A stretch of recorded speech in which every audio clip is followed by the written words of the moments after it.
सोमवार की सुबह कलेक्टोरेट में उस समय अफरा तफरी की स्थिति निर्मित हो गई जब कलेक्टर न्यायालय में शॉर्ट सर्किट के बाद एसी का कंप्रेसर फट गया और आग लग गई।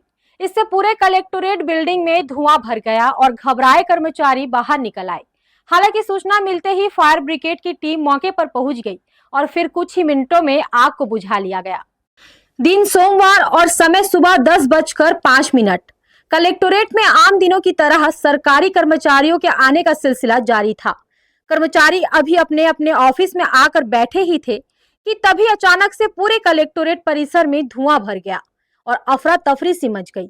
कर्मचारियों को यह समझने में देर लग गई कि कलेक्टोरेट बिल्डिंग में आग लग गई है।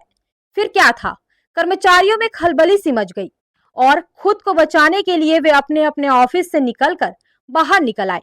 इस बीच पता चला कि कलेक्टर न्यायालय में आग लगी है और एसी का कंप्रेसर फटने की वजह से ये स्थिति निर्मित हुई है। ऐसे में तत्काल इसकी सूचना दमकल विभाग को दी गई।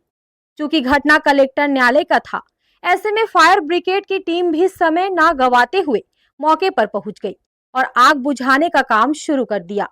सूचना मिलने के 10 मिनट के अंदर ही दमकल की टीम कलेक्टोरेट पहुंच गई और कुछ ही मिनटों में आग पर काबू पा लिया। इसके बाद ही कहीं जाकर सरकारी कर्मचारियों ने राहत की सांस ली। अचानक क्या है, एसी फटने के कारण से आग लग गई थी और मौके में हमारी टीम पहुंच करके वो आग को काबू कर लिया गया है। अभी किसी प्रकार की ज़्यादा नुकसान नहीं हुआ है, आग काबू हो गया है। धुआं धीरे धीरे वो सब क्या है निकल जाएगा। एसी फटने के कारण से कोई ज़्यादा लोड होने के कारण से फटने की संभावना रहती है। इसके कारण से क्या आग तुरंत पकड़ लिया था। जैसे ही सूचना मिली वैसे ही स्टीमोस्टर के साथ यहाँ के लोगों द्वारा कंट्रोल किया गया है और तुरंत मौके पहुँच के अपने आग से बुझा लिया गया है। आग पूरी तरह से कंट्रोल हो गया है। सोमवार का दिन कलेक्टर जनदर्शन का दिन होता है। इस दिन जिले भर के लोग अपनी शिकायत और मांग लेकर यहाँ पहुँचते हैं। कलेक्टोरेट में जब आग लगी उस समय बिल्डिंग और परिसर में सरकारी कर्मचारी ही मौजूद थे। आम लोगों की उपस्थिति नहीं के बराबर थी।